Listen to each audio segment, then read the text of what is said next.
Arratsaldeon, buenas tardes, damas y caballeros, bienvenidos todos a la decimotercera semana napoleónica que iniciamos hoy con cuatro conferencias de una mesa redonda para hablar de una de las consecuencias de las dichosas guerras, que son los desplazados. Empezamos entonces con un desplazamiento de personal y hablamos de Cabrera. Nuestro compañero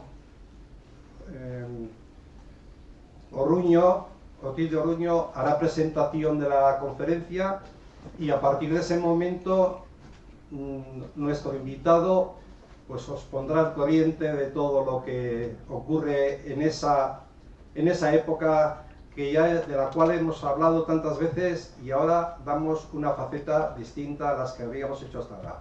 Entonces, bienvenidos y cuando quieras, José María. Bueno, pues gracias, Pachi, por esta presentación. Tenemos esta tarde con nosotros y va a inaugurar el ciclo Jorge Planas Campos. ¿No se oye? No se oye. Digo que vamos a dar comienzo al ciclo, a este decimotercera semana napoleónica, dedicada, nos decía Pachi Viana, nos decía nuestro presidente, a un tema poco tratado, porque en ciclos anteriores hemos hablado de batallas, por supuesto, hemos hablado de poesía, hemos hablado de modas, hemos hablado de muchísimas cosas, pero no sé si hemos dedicado mucho tiempo a los perdedores de la guerra, ¿no? Y concretamente, pues en esta decimotercera semana vamos a prestar un poquito de atención pues a esos desplazados, a esos prisioneros, a esos personajes anónimos, muchas veces que rara vez aparecen en los libros de historia. Y para tratar esta cuestión tenemos hoy con nosotros a Jorge Planas Campos. Él estudió Ciencias Económicas en Barcelona. Siendo estudiante, se integró en una asociación internacional de estudiantes para el estudio de ciencias económicas que tenía su sede en Ginebra, hasta el punto de que llegó a ser el secretario general de esa organización estudiantil. De eso hace mucho tiempo. En su vida profesional ha sido ejecutivo en diversas empresas de medios de comunicación, empresas tan importantes como la SER, la COPE o el grupo Hearst, y eso le llevó a vivir una temporada, una década larga en Nueva York. Es un profesional, ha sido un profesional, pero en los últimos tiempos, comenzando casi o coincidiendo casi con el comienzo de este siglo, desde el año 2001 se ha dedicado a publicar cosas sobre la historia, sobre la guerra de la independencia. Me comentaba, ahora cuando estábamos hablando, que más que estudios teóricos, a él le interesan las cifras, le interesan los datos, le interesan realidades más materiales.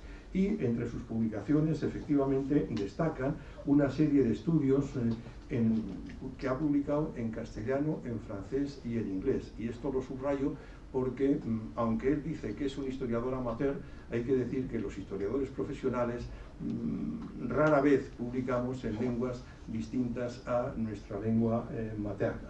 Él, como digo, empezó publicando en el año 2001 una cosa en inglés que se titulaba French and Allied Officer Casualties in the Peninsular War. Más tarde también publicó, en este caso en francés, pero lo traduzco al castellano, Oficiales de Napoleón muertos y heridos durante la Guerra de España. Y esa ha sido una línea constante en su investigación. También en francés se publicó El destino de los desertores del ejército napoleónico en España, una de sus últimas publicaciones en el año 2023. Y entre unas y otras, pues también tiene la contribución británica en la Guerra de la Independencia, o esta en inglés, heridas y armas en las guerras napoleónicas, una base de datos de la guerra peninsular. Como ven, un proyecto de investigación muy sólido que ha ido dando forma en libros en capítulos de libros y en revistas prestigiosas. Estoy pensando en Aportes o estoy pensando también en Trienio, que es otra revista profesional de historiadores. Esta tarde nos va a hablar, como yo les comentaba al principio, de una realidad olvidada o poco tratada, que es la suerte de los prisioneros, referida a un caso muy concreto como es el de la Cuarta Legión de Reserva. Bueno, pues muchísimas gracias, Jorge, por acompañarnos, por estar con nosotros y adelante, somos todos tuyos. Gracias, José María, gracias a Pachi por haberme invitado o por haber invitado a la asociación de la cual yo soy tesorero. Eso ocurre por haber sido ejecutivo, no se sabe cómo, pero te hacen tesorero al final, que es el Foro para el Estudio de la Historia Militar de España, con sede en Legardeta, en Navarra, pero que la gestionamos desde Madrid, cosa complicada. Y bueno, yo lo que quería hablar hoy era del caso de Cabrera. Primero iba a dar una pincelada histórica, por los que eso les suena un poquito, a ver si esta es, sí, esto es. Los antecedentes de la batalla de Bailén. Brevemente diré que, bueno, Napoleón llega un momento que dice, hombre, tenemos muchos prisioneros de Trafalgar en Cádiz y además hay que acabar con esta semi-revuelta española, y coge y envía un ejército hacia Andalucía para primero liberar a los presos que hay allí de la escuadra de Rosilly y en último lugar para apoderarse del país. Vete aquí que tiene un problema el general Dupont, que no era mariscal entonces todavía.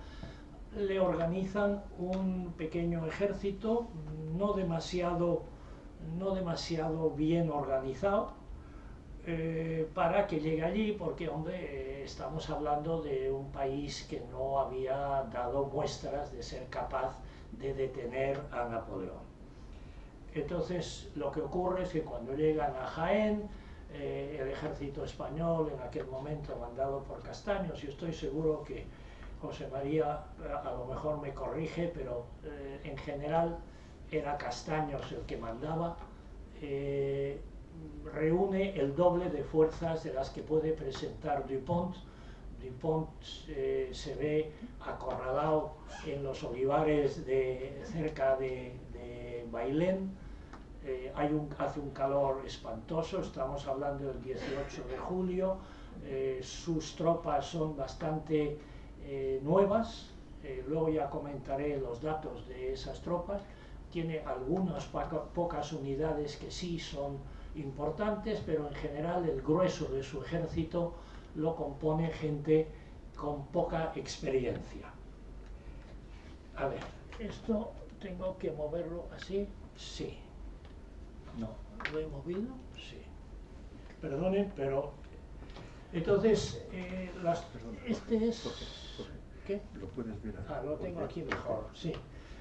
¿Qué pasa después de la batalla de Bailén? Que, como todos ustedes saben, es la primera vez que un ejército francés se rinde a otro ejército en campo abierto, que no es lo mismo que ser sitiado y rendirse. Pues se firman unas capitulaciones entre los españoles y los franceses, que tienen, entre otras cosas, se dice que los ingleses, que son en aquel momento aliados de los españoles, cogerán a las tropas francesas y las devolverán a Francia. Los ingleses, cuando ven el resultado de las capitulaciones, dicen: esto no nos convence nada, ni tenemos barcos suficientes, y además vamos a devolver a 15.000 soldados con sus armas y bagajes, los vamos a devolver a Francia para que nos los volvamos a encontrar, y ponen todo tipo de pegas. Conclusión, que la Junta Suprema decide que mientras tanto hay que hacer algo con esos 15.000 y se los llevan a Cádiz.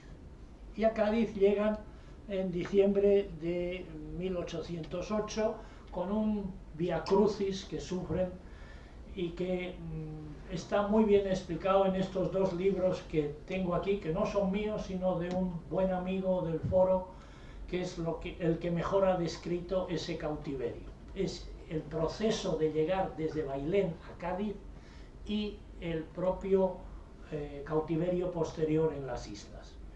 Pues llegan a Cádiz y resulta que, claro, Cádiz no sabe qué hacer con ellos, los meten en unos, lo que se llamaban unos pontones, que son en realidad barcos desarbolados procedentes de la batalla de Trafalgar, que están ahí anclados en el puerto y donde los meten de cualquier manera. Son 10 pontones concretamente, les podría dar los nombres pero no es relevante, y esperando a ver qué hacemos. Y claro, Cádiz resulta que tenía probablemente una población menor que el número de prisioneros que llega, se ve absolutamente superada por este caso. Y los ingleses dicen, pues oiga, no nos los llevamos, ¿sabe lo que le digo? Que no tenemos barcos, no tenemos ganas, arréglenselas ustedes como puedan. ¿Y qué se le ocurre a la Junta Suprema? Pues decir, pues los vamos a mandar a un sitio lejos. Porque claro, además el ejército francés, no el de Dupont, sino el siguiente, se estaba acercando. Y decían, claro, se acercan los franceses, estos 18.000 se sublevan y aquí tenemos un verdadero problema. Y entonces dicen, pues los vamos a mandar a las Canarias y a las Baleares. Y ahí nos quedamos tranquilos. Claro, la Junta de Baleares no estuvo muy de acuerdo, porque dijo, perdone, ¿qué es esto de que ustedes nos van a enviar no sé cuántos mil prisioneros? ¿Y qué hacemos con estos prisioneros? Bueno, y en mayo de 1809 empiezan a llegar los prisioneros de Cádiz a las Baleares. Y ahí se produce el siguiente problema, que es qué hacer con estos señores. Y la Junta de Baleares decide, pues hombre, aquí en Palma, Ibiza, porque hubo algunos en Ibiza, no cabemos, no tenemos nada, vamos a mandarlos a Cabrera, que es un sitio que ahí no tendremos necesidad de tener guardias y ni guarnición, porque es un sitio inhóspito donde no se puede ni llegar ni salir si no es por barco. Esa es la isla, que es una isla muy bonita, si ustedes tienen la oportunidad de verla, es una isla preciosa, bastante en estado natural y virgen, porque ha sido una zona militar y por lo tanto no era muy fácil llegar, no se puede construir nada, es un sitio muy bonito. Pero claro, ¿qué pasa en Cabrera? Pues que claro, en Cabrera llegan de repente 9.000 prisioneros. Y claro, Cabrera no tiene sitio para 9.000 prisioneros, no hay construcción ninguna, lo que hay son algunas ruinas. Y bueno, pues ahí los dejan los franceses, hace buen tiempo, esto es Mallorca, que vamos a decir, un tiempo espléndido, pues allá se las compongan ustedes. Y deciden enviarles regularmente comida desde Palma, pero claro, el problema es que la propia Palma no tenía mucha comida, entonces las raciones eran francamente escasas. Primera pregunta, ¿más escasas de lo que hubiera sido normal para unos prisioneros en esa época o no? Eso lo dejo a los que quieran estudiar ese tema más a fondo, pero claramente eran raciones escasas. Y bueno, y no solamente le gustó la idea a la Junta Suprema de Cádiz, que dijo, oye, pues mandamos también a los prisioneros que cojan en Valencia, Alicante y Cataluña, pues también los mandamos allí, y fueron llegando más prisioneros, hasta llegar a 14.000 prisioneros que en algún momento de su vida estuvieron en Cabrera. Bueno, ¿y eso qué tiene que ver? Pues tiene que ver que la historiografía francesa ha dicho, bueno, esto, qué barbaridad, cómo eran los españoles, mandar a esta pobre gente a Cabrera, ahí se murieron como moscas, esto era tremendo. Y han hecho de Cabrera un símbolo que permite olvidar Bailén, de alguna manera, O sea, sí, nos derrotaron en Bailén, nos traicionaron con el acuerdo de Andújar, que no nos los devolvieron, y encima los mandan a Cabrera. Imagínense ustedes Cabrera y tal. Bueno, ¿y basado en qué? Se sabe que llegaron 14.000 en algún momento, y estamos hablando de 5 años. O sea, porque los primeros llegan en 1809 y se van de la isla en 1814, cuando Napoleón abdica y vuelven y se acaba de alguna manera la guerra. Y entonces dicen, pues, ¿y cuántos llegaron? Y resulta que los historiadores franceses, porque yo no he sido capaz de encontrar ese documento, dicen que hay un documento que llegaron 3.600 de vuelta. Fueron 14.000 y llegaron 3.600. Imagínense ustedes. O sea, bueno, esto es intolerable. Y entonces han empezado a hablar desde hace ya bastante tiempo de que Cabrera fue el primer campo de concentración de la historia. Bueno, luego hablaremos más de ese concepto de campo de concentración.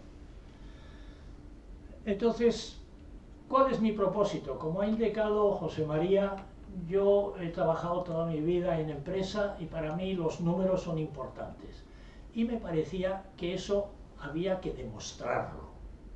Y buscando en los archivos franceses, que tengo que decir entre paréntesis que son tan ricos en material como pueden ser, mutatis mutandi, los archivos de los alemanes de la Segunda Guerra, donde todo el mundo está ahí perfectamente registrado, resulta que hay unos documentos que tienen unas relaciones nominales de soldados franceses que estaban en Cabrera. Y esa es la primera vez que hay algo, porque claro, cuando se dice que fueron 14.000, ¿y quiénes fueron? ¿Cómo se llamaban? ¿Quiénes eran? Ah, no, eran del regimiento de las legiones de reserva, de esto, del otro, pero es muy poco probable que alguien pueda darle una lista de los 14.000. Pero resulta que yo he encontrado una lista de 19 compañías de la Cuarta Legión de Reserva que estuvieron en Bailén y que por su mala suerte acabaron en Cabrera.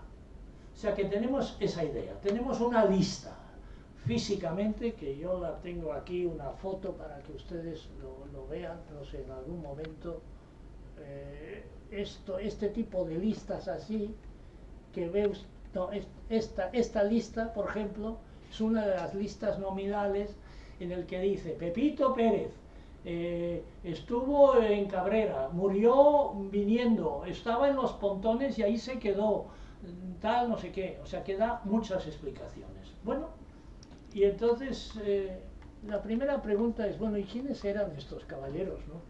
Que fueron a Cabrera? ¿Qué es una legión de reserva? Y tengo que hacer un breve, un paréntesis para explicar que Napoleón, que era una persona que no siempre cumplía lo que prometía, decidió en 1807 que tenía que crear unos regimientos que llamó legiones de reserva para la defensa territorial en el interior de Francia. Y el objetivo era ese: las legiones de reserva estarán dedicadas a la defensa del territorio nacional en Francia. Y abrió y dijo, bueno, pues, ¿quién va a ir allí? Pues mire, los reclutas nacidos en 1788, no sé cuántos capitanes de otros regimientos y tal, y no sé qué. Y claro, cuando uno es oficial en 1807 y ya has hecho la campaña de Francia antes del consulado, la campaña del consulado, que a lo mejor has estado en Egipto, que luego has hecho la campaña antes la de Italia, luego tal, y entonces la gente, los oficiales que se apuntaban eran oficiales a punto de jubilarse. Decían, oye, esto es perfecto, me voy a un regimiento que no se moverá de Francia. y las posibilidades de que en Francia haya una guerra en 1807 eran muy pequeñas. Y entonces la oficialidad era en general muy mayor, mientras que los soldados eran muy jóvenes. 1788, nacidos en 1788, 1807, estamos hablando de 19 y 20 años. Y bueno, pues todo tutti contenti, o sea, los soldados, porque dicen, ay, me ha tocado, como cuando aquí se decía en la mili, me ha tocado aviación, dice, guau, esto es maravilloso, pues me ha tocado una legión de reserva y me voy a quedar en Francia. Vete aquí que Napoleón decide, la primera cosa es, bueno, vamos a mandarlas a invadir España. Y claro, inmediatamente la oficialidad se queda de piedra y dice, pero ¿y esto? Pero no pueden decir nada y se van todos a Bayona, vamos, se va la cuarta legión, la quinta legión y la tercera y la primera, se van todas a Bayona para entrar en España. A la cuarta le toca estar en la primera división de Dupont y le toca estar en Bailén. O sea que tenemos ahí un grupo de soldados nacidos en 1788 y de oficiales mucho mayores. Y los que sobreviven acaban en Cabrera. Bueno, y la pregunta es, ¿y quién sobrevive? Bueno, estos son los que están en las listas. Solamente hay 19 compañías. He buscado, rebuscado. Pueden ustedes imaginarse que en el archivo de Vincent en París ya me conocen y ya el hotel que hay al lado ya sabe quién soy, etc. Pero no hay manera de saber más que estas 19. Hombre, ¿es una muestra suficiente? Pues en Bailén había 1700 de estos individuos. Si suman ustedes la última lista, son 1700. O sea que tenemos 1700 nombres que estuvieron en Bailén. Bueno, ¿es una muestra suficiente? Yo digo, es una muestra más importante que fiarse solamente de los memorialistas. Porque, ¿quién ha explicado qué ha pasado en Cabrera? Algunos que han estado en Cabrera y escribieron 30, 20, 30, 40 años después, uy, en Cabrera, tal, no sé qué. Pero claro, eso es memoria. E incluso hubo uno, que no puedo evitar mencionarlo, un tal Bagré, que estuvo 2 meses en Cabrera. Se alistó a las tropas españolas, salió rápidamente de Cabrera y se fue a España, y al cabo de unos años, al volver en 1816, escribió un libro sobre sus experiencias en Cabrera. No solamente eso, sino que encima se erigió en el jefe de una asociación de afectados por Cabrera. Dice, pero si usted no ha estado. Pero bueno, eso es otra historia. Total, estos 1700 los tenemos aquí. Y entonces, estos son los documentos que yo utilizo para la investigación. Verán ustedes que no son siempre fáciles de transcribir ni de entender, pero bueno, con el paso de los años uno sabe cómo hacerlo. Bueno, ¿y qué va usted a hacer con los 1700? Porque tenemos 1700 señores que estuvieron en Bailén. Bueno, pues yo lo primero, lo que se me ocurrió fue decir, si todos volvieron, tendrían que haber vuelto en 1814, de vuelta a Francia, pues si yo supiera localizarlo, si yo pudiera localizar su vida a partir de 1814, podría decir quién vivió, sobrevivió y quién no sobrevivió. O sea que ese es un tema metodológicamente cuestionable, porque claro, dices, oiga, ¿y usted va a ser capaz de identificar dónde están 1700 señores en Francia? Bueno, da la casualidad de que los franceses, que son les gusta mucho guardarlo todo, y sus guerras han destruido pocos archivos, tienen todos los registros parroquiales y de estados civiles de todos los departamentos franceses, todos los archivos de todos los departamentos franceses en internet disponibles desde su casa. Dices, hombre, pues yo puedo, a través de un análisis de esos archivos, sabiendo y habiendo identificado el individuo, primero tengo que identificarlo, pero suponiendo que lo he identificado, puedo buscar a ver si lo encuentro en su zona. Ah, pero hay otros problemas. Primero, no todos son franceses. Las legiones de reserva estaban compuestas por miembros o soldados de todos los departamentos del imperio. Francia tiene hoy 95 departamentos, pero el imperio llegó a tener 115 o no sé cuántos.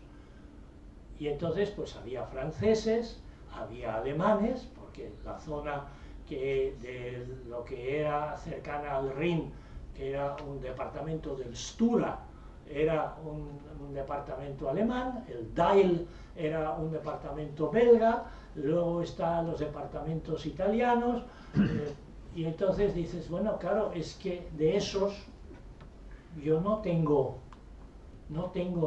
los archivos de Estado Civil ni parroquiales, porque no están disponibles.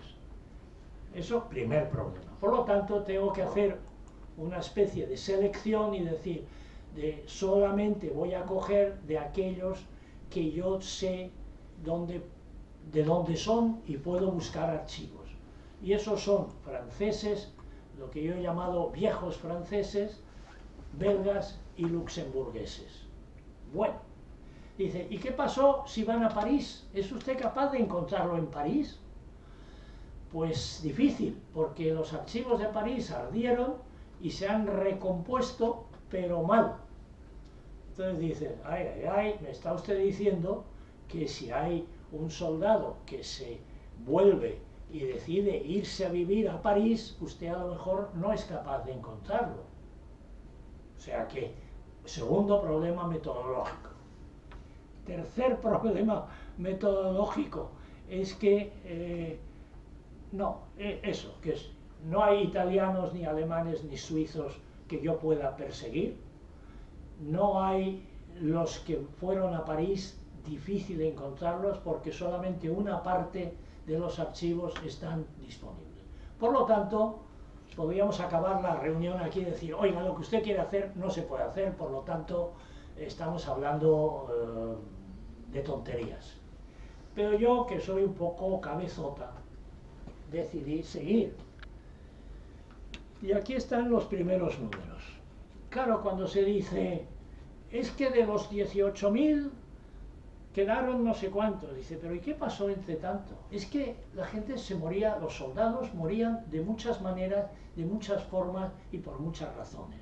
Por ejemplo, el estado de fuerzas de esos 19 compañías al salir de Bayona eran 2.100 y cuando llegan a Bailén y empieza la batalla son solo 1.700.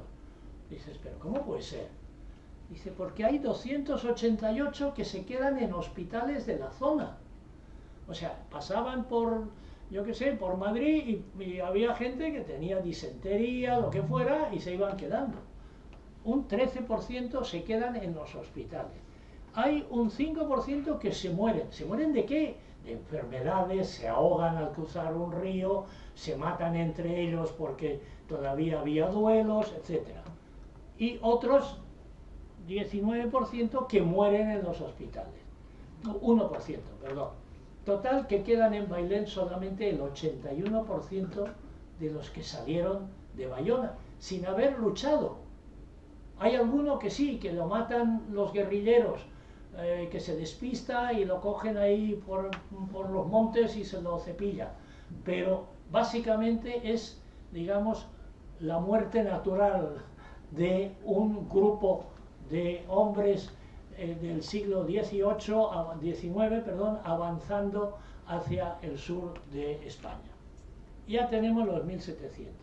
Bueno, ¿y qué pasó entre los 1.700 y los que fueron a Baleares? ¿Cuántos fueron a Baleares? Pues en la lista son 642. Dices, pero hombre, pero si eran 1.700. Dice, bueno, es que En combate murió el 10%. Eso, entre paréntesis también, demuestra que a pesar de que eran unidades muy poco tradicionales en el sentido de que llevaban muy poco tiempo establecidas, no eran regimientos típicos con un historial y una relación entre los oficiales, los suboficiales y la tropa, sino que eran regimientos hechos un poco a puñetazos, lucharon mucho, porque 10% murió en la batalla de Bailén. 19% resultó herido y acabó en un hospital. O sea que entre muertos y heridos, 29%. 17% decidieron que era mejor apuntarse al enemigo. Claro, dices, pero hombre, ¿qué me dice usted? 17%. ¿Desertores? Claro, eran alemanes, suizos, italianos, que decían, pero yo qué pinto en España, ¿qué es este sitio? ¿Dónde estoy? Y yo quiero irme a casa. 17%, es una cifra que a mí me impresionó, porque no todos son italianos y alemanes y tal. Hay muchos de la zona francesa lindando con Alemania, el Alto Rin y el Bajo Rin, porque claro, son gente que no tenían una gran afinidad con los objetivos de Napoleón. Conclusión, que solo el 38% sale para Baleares. Claro, si yo, historiador que no he visto cifras, comparo 1700 con los que quedan al final, dice, bueno, esto fue Cabrera. Dice, oiga, pero es que Baleares solamente fue el 38%, porque se quedaron por el camino. Bueno, ¿y qué les pasó a ese 38%? 642 de los 1700. Pues, muertos antes de 1810, porque fíjense que la relación nominal que tengo, que hemos encontrado, es de 1810, entre febrero y mayo de 1810.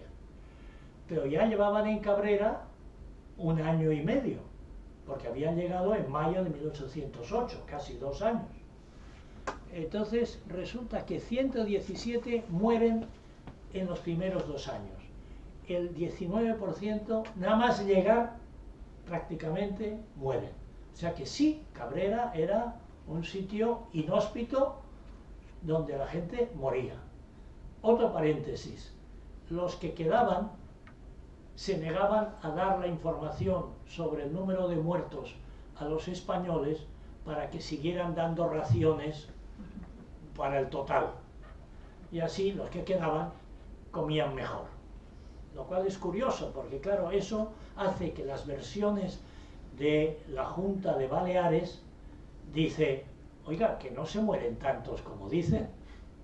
Claro, es que los propios prisioneros decían, mira, cuantos menos muertos digamos, más comida habrá para los que estamos. Bueno. Y entonces los ingleses dijeron, mire, vamos a llevarnos a Inglaterra a los oficiales, a los sargentos y a los cabos furrieles, porque son gente de otro nivel. Había allí claramente un tema, no digo de castas, pero casi, y nos los llevaremos a Inglaterra.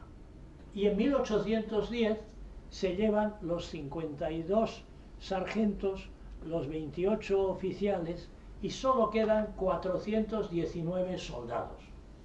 O sea que, fíjense cómo el 1700 va quedando poquito a poquito. Y llegan otros 18 que estaban en uno de los hospitales y que les han dado el alta y se incorporan. Y la cifra en 1810 es de 437 soldados y cabos, que Inglaterra dijo, a estos no me los llevo. Y entonces a los otros los embarcaron y se los llevaron a Inglaterra, y yo los he estudiado también, sobrevivieron casi todos. O sea que Inglaterra era un sitio bastante más cómodo que Cabrera. Siguiente punto. Bueno, y a ver, esto como va... No, este no es. Ay. Bueno, ¿es este? Sí, este. No, el anterior a esto, perdona. Sí, entonces dices, bueno, ¿qué pasó con esto? Pues bueno, esta para mí es la muestra real. O sea, 437 señores que sé positivamente que estaban en Cabrera en 1810. ¿Cuántos de estos llegan a sus casas? Bueno, de los 480 o de los 300 no sé cuántos, me quedan 365 que he identificado. Y cuando digo identificado, ¿qué quiere decir? Hay que pensar que las listas nominativas que hacían en ese momento los Plurieles o quien fuera, eran listas, los franceses tienen un problema de cómo transcriben sus apellidos. Entonces, Leclerc puede ser Leclerc escrito con C final, sin C final, con yo qué sé. Es bastante complicado. Pero teníamos también, a través del archivo de Vincennes, la lista de todos los soldados del regimiento cuando se apuntaron al regimiento. Se les apuntó al regimiento, perdón, no eran voluntarios. Y entonces ahí identificas, pues este es el tal, el número de matrícula no sé qué, de tal pueblo, y vive en tal, y tiene, y les podría dar a ustedes la descripción de cada uno de ellos. Hay unos cuantos que el nombre que figura en la lista no tiene ni pies ni cabeza. Me he leído las 1000 páginas de los archivos del regimiento una y otra vez y no los encuentro y ya los he dado por imposible. Y de esos 365, hay 321 que son, como he dicho antes, vieux français, franceses reales, belgas y luxemburgueses, y 44 italianos, alemanes o suizos. Por lo tanto, quedan para esa muestra ya absolutamente, digamos, limpia, 212 individuos que vuelven. O sea, de los 321, 212 puedo demostrar qué les pasó en Francia. Se casaron, murieron, tal, no sé qué. O sea, que la proporción es de 321 en 1810, 212 vuelven en 1814. Ustedes me perdonarán que las tablas están en francés, pero es que quiero escribir un artículo y así ya lo he utilizado con ese final, con ese fin. Eso es un poco la demostración de cómo desapareció los 2.581 personas de las 19 compañías a base de todas las incidencias que tuvieron. Unos cuantos cambiaron de unidad antes de llegar a Bailén. ¿Pues por qué? Pues porque se creó de repente a lo mejor la compañía de Voltigeur y entonces dijeron, pues yo quiero Voltigeur, y claro, ese desaparece de mis compañías y se va a otra compañía. Otros se mueren, otros en el hospital, como hemos dicho, y quedan 1700. Pero luego quedan 642. Dicen, claro, los muertos en combate, los que se van al hospital, los que se pasan al enemigo y los muertos en prisión. Y entonces quedan 6. Y ven ustedes que realmente fue como... Claro, no me extraña que la sensación de los supervivientes era... Pero no éramos 2000. ¿Y cuántos somos ahora? 200. Y dices, ¿pero qué ha pasado? Pues claro, yo me he olvidado de los que se pasaron al enemigo, de los que se murieron en el camino, de los que se murieron en la batalla, de los que cambiaron de unidad, etcétera, etcétera. Pero la sensación que tenían los que volvían era terrorífica. Porque dices, pero es que, ¿qué ha pasado? ¿Dónde están? Y hay memorialistas que dicen que, claro, de su unidad no encontraban a supervivientes. Pues es que no me extraña. Ahora, la pregunta es, ¿Cómo morían? Pues esto es un pequeño resumen. El 5% murió en los 6 primeros meses, en Cádiz y tal, pero ya se lo he explicado. Pero básicamente el 32% murió entre 1810 y 1814 de los que estaban en 1810. Y eso es una cifra muy dura. Si además le sumamos el 22% que murió entre que llegaron en 1809 y 1810, que se hace la lista, estamos hablando de un 55-56% de muertos en Cabrera. Sin batalla, sin nada, simplemente inanición, enfermedades y, también es cierto, la natural tendencia en esa época de morirse joven, que eso no es una tontería. O sea, la edad promedio no era muy alta.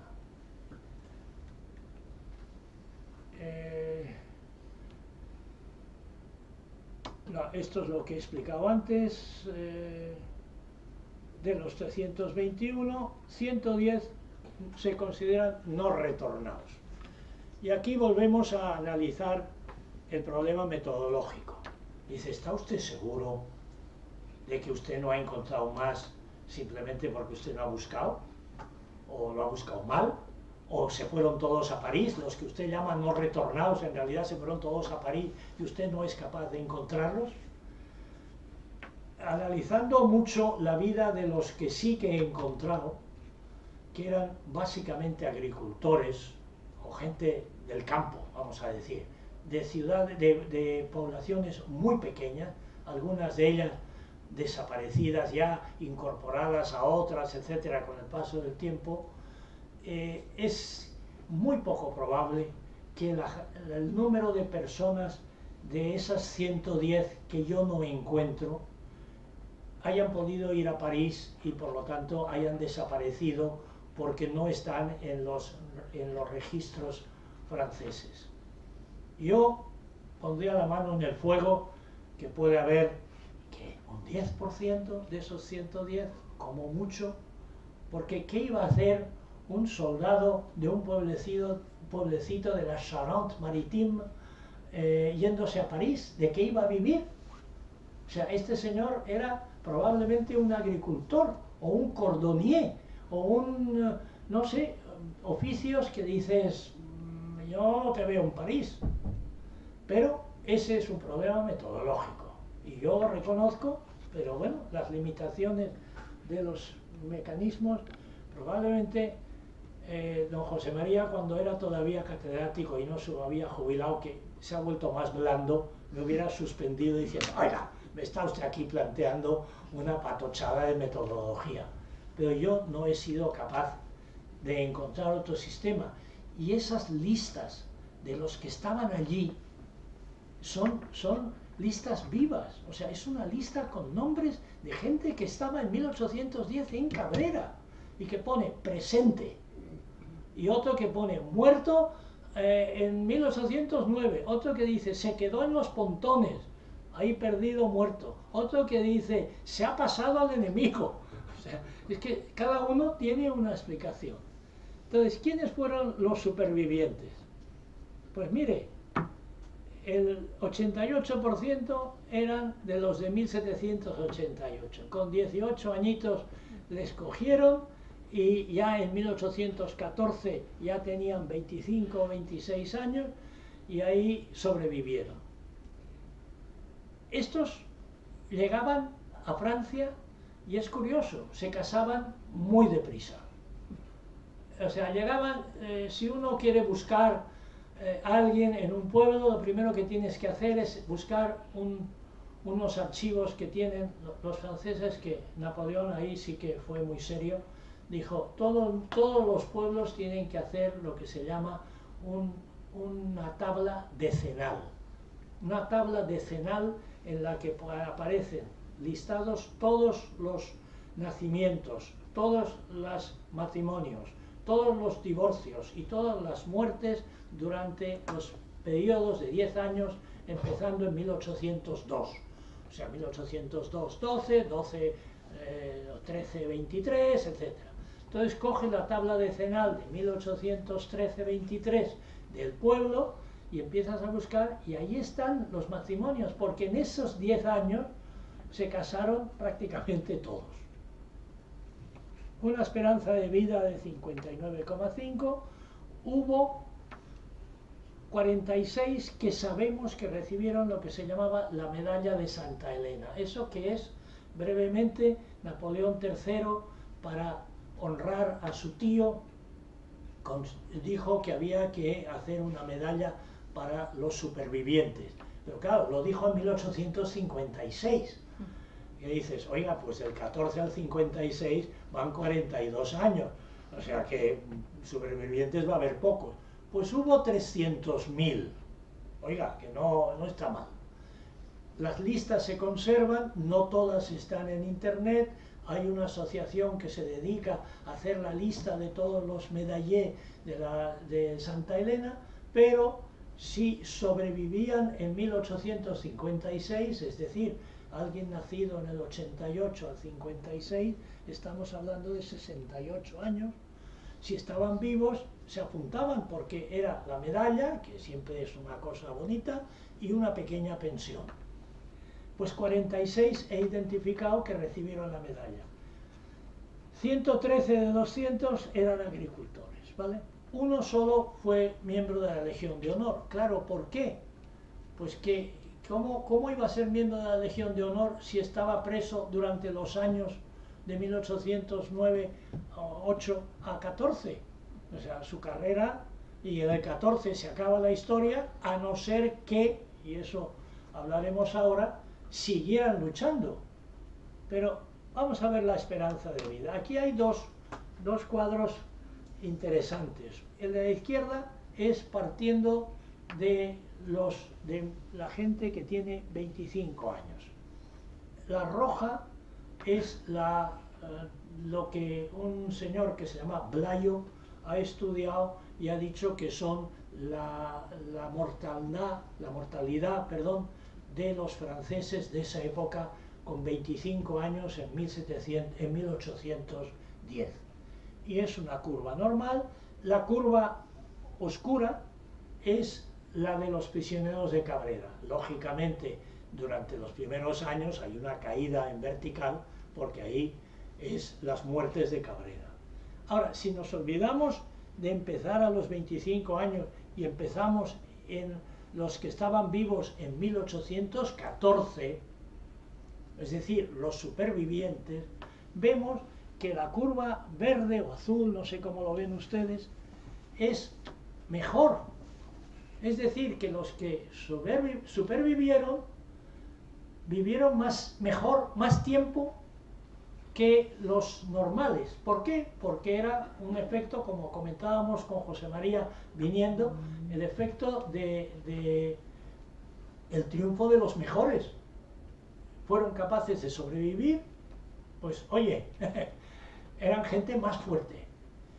Eso, curiosamente, es un efecto que también ha ocurrido con los campos de concentración nazi. O sea, la gente que sobrevivió a Auschwitz, que fueron 200.000, han vivido más que la gente que no ha estado en el campo de concentración de su misma edad. Porque es Darwin puro. O sea, ahí no tenemos... Pero vamos, es curioso ver cómo la curva, cuando metes a los que desde el principio de Cabrera, es muy diferente que cuando has sobrevivido Cabrera.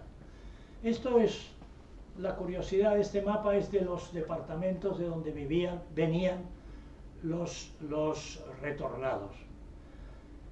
Lo curioso de este mapa es que está hecho con inteligencia artificial. Yo no sé si ustedes ya han intentado trabajar con inteligencia artificial, pero no sé si saben que hacer un mapa de los 95 departamentos franceses con distintos colores en función de una tabla del número de retornados que vienen de cada uno de los departamentos no es lo más fácil.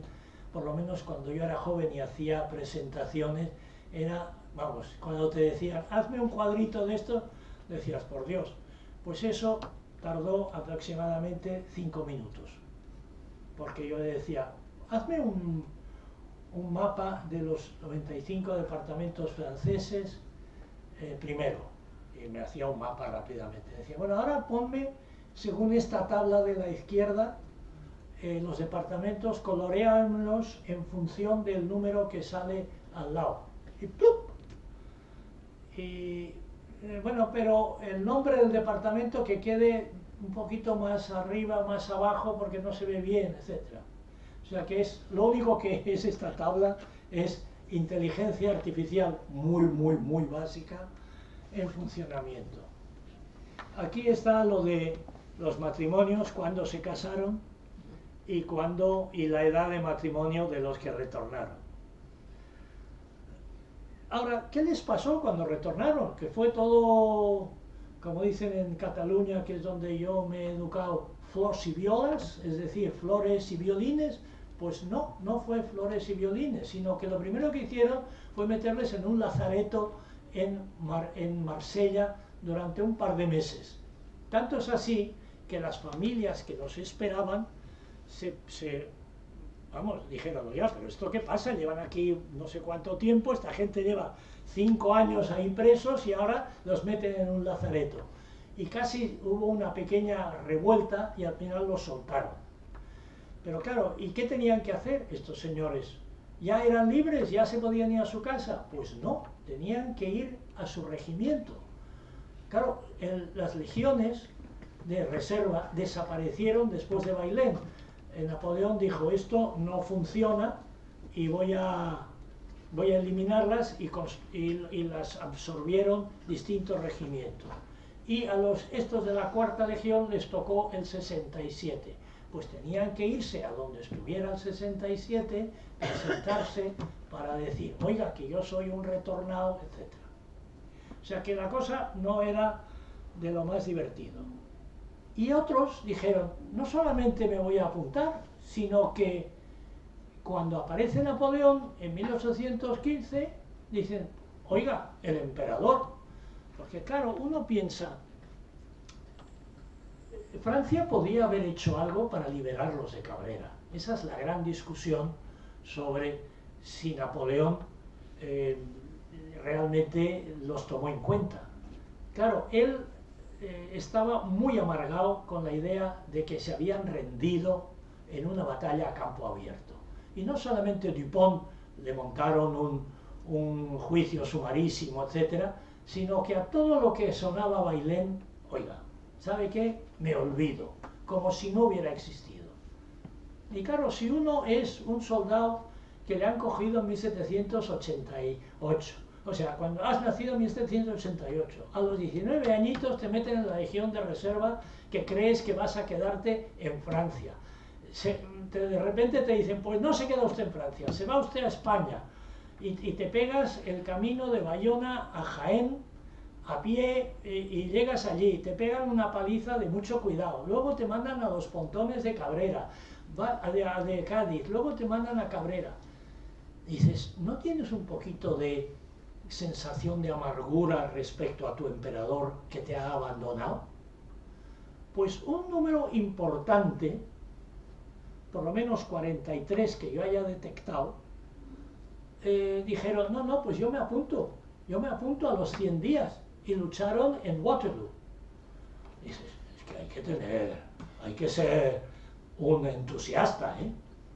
Porque claro, lo lógico es decir, a Napoleón, que ni siquiera hizo el más mínimo esfuerzo para liberarnos de Cabrera, que era fácil o no era fácil, no lo sé, pero algo podía haber hecho. Nada.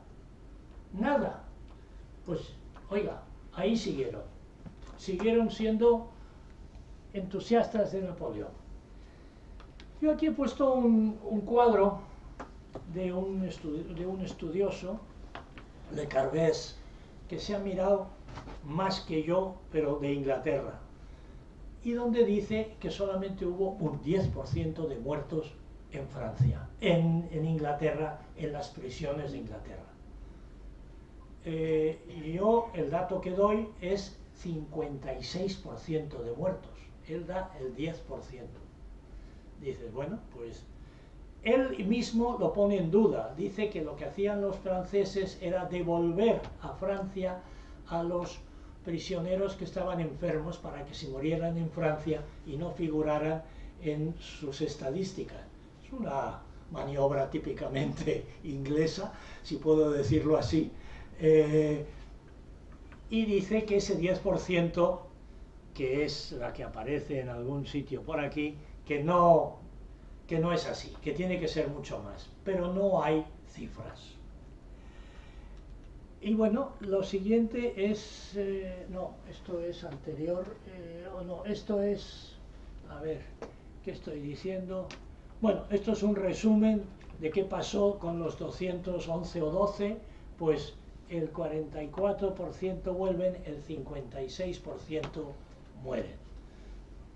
Fíjense que incluso después de 1810 hay un cierto número que se apuntan al enemigo, porque claro, llevan 2 años en Cabrera y dicen, esto es un infierno, y los españoles y los ingleses seguían apareciendo por ahí diciendo, oye, si os queréis apuntar a nuestras tropas, pues nos enviaremos a Italia, a Sicilia o a no sé dónde, y viviréis como curas, etcétera, y esto va a ser maravilloso. Y un 28%, o no, perdón, 22% dijeron, pues oye, me apunto porque esto es infumable. Entonces, ya para finalizar, quería decir, ¿cuáles son las conclusiones? 56% de muertos en Cabrera, de los que llegaron, 44 que sobreviven. 5 veces más mortífera que los ingleses, si nos creemos las cifras que dan las estadísticas que ha analizado Le Carvese de la documentación francesa. La fase más letal es el traslado de Cádiz a Cabrera, los 2 primeros años, y los primeros meses de Cabrera. Ahí es cuando los que no eran fuertes ya dijeron, aquí ya me quedo. La mortalidad baja, ¿por qué? Pues porque ya están, probablemente porque comían mejor, por eso que he comentado de las raciones, y en segundo lugar porque iban quedando los más fuertes. Y la pregunta final que yo he intentado contestar ahora es, ¿qué fue Cabrera? ¿Un campo de prisioneros? ¿Un campo de concentración? En primer lugar, hay tres nombres que hay que pensar. ¿Qué es un campo de prisioneros? ¿Qué es un campo de concentración? ¿Y qué es un campo de exterminio? Y a continuación pongo 3 ejemplos que quizá a ustedes no les suenen. Andersonville, un campo de prisioneros después de que durante los 2 últimos años de la guerra de secesión americana. 28% murieron. Se consideró en la historiografía americana lo peor de lo peor. O sea, los sudistas nunca han podido sobrellevar el problema de Andersonville, aunque los del norte, los federales, siempre han entendido que los del sur tampoco comían bien, por lo tanto, a lo mejor el problema era que es que no había comida, ni para los prisioneros, ni para los soldados. Pero 28%, un campo de prisioneros. Auschwitz, solamente sobrevive el 15%. Esto está claro que es un campo de exterminio, no es un campo de concentración, es un campo de exterminio. Y el tercero, Bloemfontein. Eso sí que me costó encontrarlo, pero es interesante. Durante la guerra de los Boers en Sudáfrica, los ingleses decidieron concentrar a las familias de los Boers que estaban luchando en un campo de concentración. Por eso yo digo que el primero es un campo de prisioneros, el segundo es un campo de exterminio y el tercero es un campo de concentración. Igual que hicieron los americanos con los japoneses en la Segunda Guerra Mundial, igual que han hecho muchos países durante la Primera Guerra Mundial, se utilizó mucho. Entonces, ¿qué fue Cabrera? Pues un campo de concentración con muy pocos recursos. Porque yo no creo firmemente que los de la Junta de Baleares quisieran matarlos. Simplemente que no había comida. No había comida. Y la mortandad en 1800 era muy distinta de la mortandad de lo que podía ser en Andersonville, que eran gente a lo mejor más recia, con un pasado, porque claro, un dato que yo no he dado hasta ahora es que en 1788 es justo la época de la gran hambruna en Francia. O sea, son reclutas que han nacido en un momento muy duro de Francia. Entonces estos, al cabo de 25 años, les metes en Cabrera comiendo un trozo de pan, una cebolla o no sé qué, y claro, o sea que, pero vamos, yo niego que sea un campo de concentración. No fue reunir allí a los que no combatían, no, fue un campo de prisioneros muy, muy sangriento. Murieron el 56%. Yo al principio creí que las cifras me darían una cosa más positiva. El objetivo era, como todos los historiadores, desmontar un hecho que todo el mundo conoce.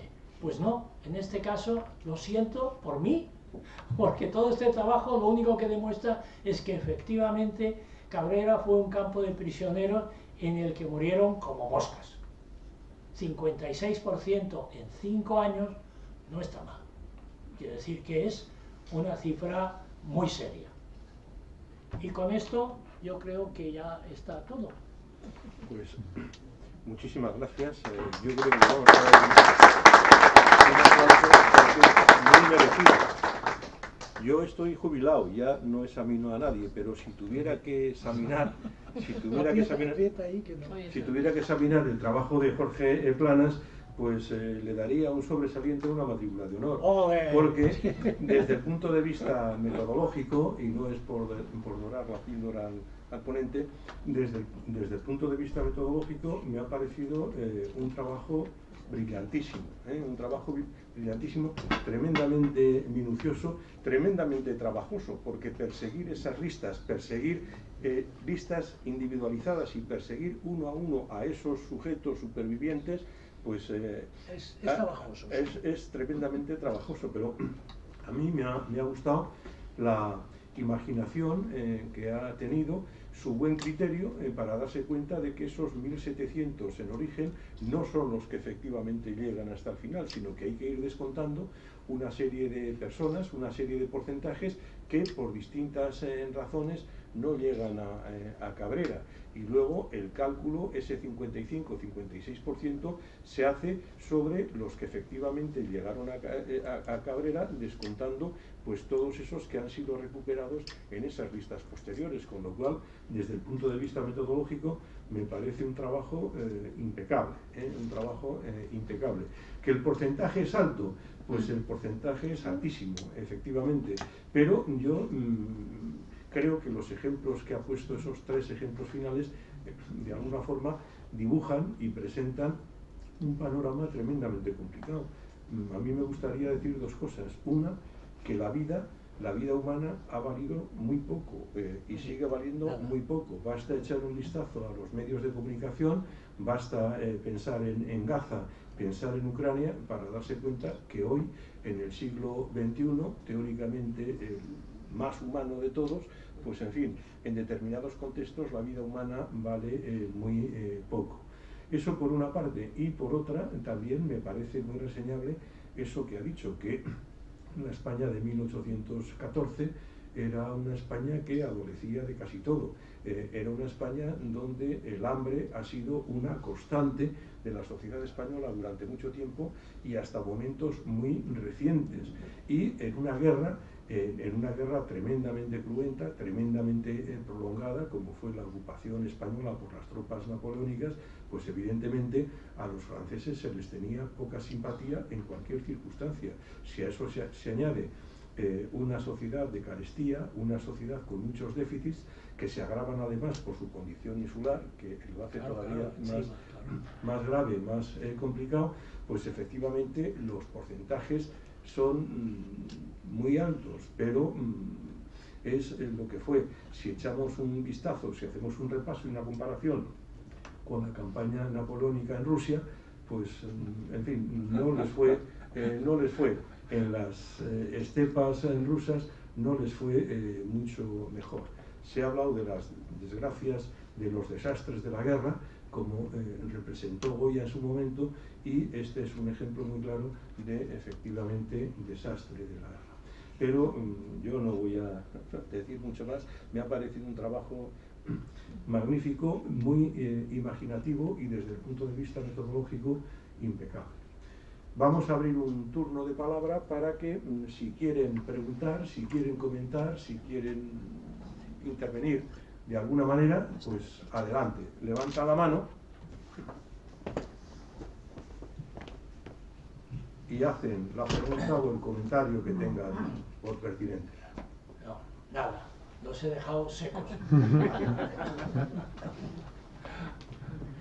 Yo tengo la curiosidad de saber si alguien salió de la isla por su cuenta. Sí. Y si, bueno, y el tipo de comida que podía tener o que le podían mandar desde Mallorca. Porque se supone que todo eso son barcos, ¿no? Que van, van suministrando alimentos en cada momento. Sí, había unos barcos semanales que llevaban comida muy básica. Había 4 o 5 cabras, por eso se llama cabrera, que mantuvieron ahí vivas malamente. Luego había pequeños animales tipo iguanas o lagartos y este tipo de cosas. Pero era básicamente la comida que se hacía en Mallorca, que incluso la primera vez que yo estuve, yo hice el servicio militar en Mallorca, y la comida de Mallorca en los años 60 y pocos no era nada del otro jueves, porque no hay muchas cosas en Mallorca. Entonces, proteínas yo creo que pocas. Pero sí, había unos barcos que iban. Otro problema era que el Mediterráneo a veces te juega malas pasadas, y aunque sea muy cerca, estamos hablando que he dicho 15 kilómetros, pues a lo mejor el barco no llegaba. Y ese barco sirvió, para que algunos se escaparan. Y hubo gente que se escapó. Y por eso yo quería, y quizá lo he olvidado y me sabe mal, yo tenía que haber venido Francisco Luis Díaz Torrejón, que es el que ha escrito mejor y más sobre el cautiverio napoleónico en España, en Cádiz, Baleares y Cabrera, y también en Canarias, perdón. Y él explica cada uno de los intentos de escaparse. Y hubo en total, de los 19 compañías, había uno que se escapó. Había otros de otras compañías que, como no tengo nada más información, pues lo tengo por los memorialistas que dicen yo me escapé y tal y no sé qué. Pero hay uno que sí, seguro que estuvo allí, que yo lo tengo en la lista como fulano de tal, se llama Grillo, si mal no recuerdo, que se escapó. ¿Cómo? Pues cuando venía el barquito con la comida, pues no sé qué, le consiguieron robar el barco entre 3 o 4 y salieron y tal. Hay casos, pero muy poquitos, muy poquitos. Yo creo que no llegan a 10 en total, 10 personas. Hay que pensar que una de las unidades que llevaba Dupont eran los marinos de la Guardia. ¿Y qué hacían marinos de la Guardia en un regimiento de infantería, en una unidad de infantería? Pues eran marinos de la Guardia, que eran, no sé si 200, está en algún sitio de las estos, que eran una unidad de élite, pero que habían tenido una cierta formación de marinería. Y estos eran los que utilizaban los barcos y que se hacían amigos con otros que decían, oye, cuando venga el barco tú y yo subimos y tal, y no sé qué. Y hubo un par que tristemente se escaparon y llegaron a Argel, que no está tan lejos, pero bueno, llegaron a Argel, y el problema es que allí había un jefe bereber que les cortó la cabeza directamente. Y entonces hay un informe del cónsul francés en Túnez diciendo pues que ha llegado no sé qué y que se lo han cepillado los pobres. Bueno, hubo otros que salieron y tuvieron tan mala suerte de llegar a Cataluña, pero a la zona ocupada por las tropas españolas. O sea que volvían a ser prisioneros. O sea que hay de todo, pero no eran muchos más de 10. Ahora no les sabría decir porque yo tengo muy mala memoria, pero están relacionados con nombres y apellidos. ¿Alguna cuestión más? Demasiados números. Bueno, como reto para Jorge Planas, hay un tema que sí tiene interés. Lo que pasa es que se escapa, bueno, tiene interés para mí, que se escapa de su método cuantitativo, que ya nos ha demostrado que domina muy bien. Pero una cosa que a mí me parece que puede tener interés es por qué un porcentaje, también lo ha explicado, diciendo por qué un porcentaje tan grande de gente, una cantidad tan grande de gente, Francia, que las cosas le van bien por lo menos hasta el año 12, hasta 1812 con la campaña rusa, ¿por qué no hizo nada? Bueno, no sé si hizo o no hizo, pero para recuperar un montón de gente. Y termino, le hago la pregunta, bueno, la pregunta que es un reto. Él ha dicho una cosa que a mí me ha recordado otra, ¿no? Él ha dicho que, bueno, pues Napoleón consideró Bailén una derrota tan inaceptable para los mandos franceses que se olvidó completamente porque, bueno, le provocaba una especie de horror y de rechazo. Y esto me ha traído a la cabeza una declaración, no me acuerdo por motivo de qué conflicto, pero que el gobierno de un país, yo creo que fue el gobierno español, se planteó que no merecía la pena rescatar a unos prisioneros con una frase que seguramente recuerdan o han oído alguna vez, y es que ¿qué cara sale la carne de gallina? No sé si lo han notado.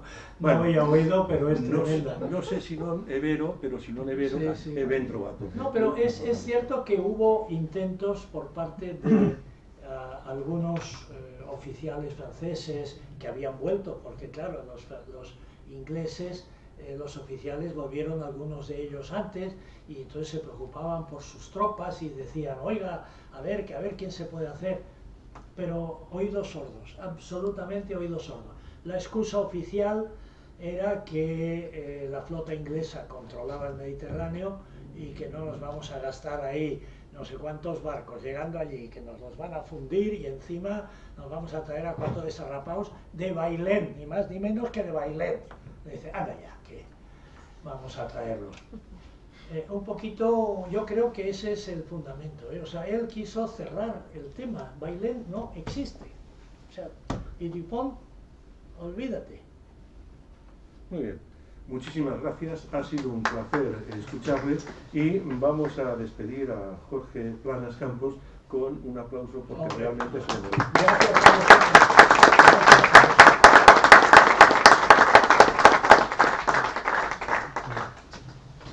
Un martes. Bueno, pues me dice el presidente de nuestra asociación que quedan convocados para el próximo martes. ¿Qué tenemos, Pachi? El cura Merino. Bueno, el cura Merino y Gabriel Mendizábal, el 7º Ejército. Gabriel Mendizábal fue el general que nombran las Cortes de Cádiz para unificar las guerrillas que combatían en el territorio vasco-navarro, el norte de Burgos, en Rioja, etc., a través de la figura del cura Merino, uno de los guerrilleros más conocidos, más importantes como sabe. Pues quedan convocados para el próximo martes a esta misma hora, a las 7:30 y en este mismo lugar. Hasta entonces, para los que quieran. Pachi, te dejo estos 2 tomos para que si alguien los quiere consultar y si no...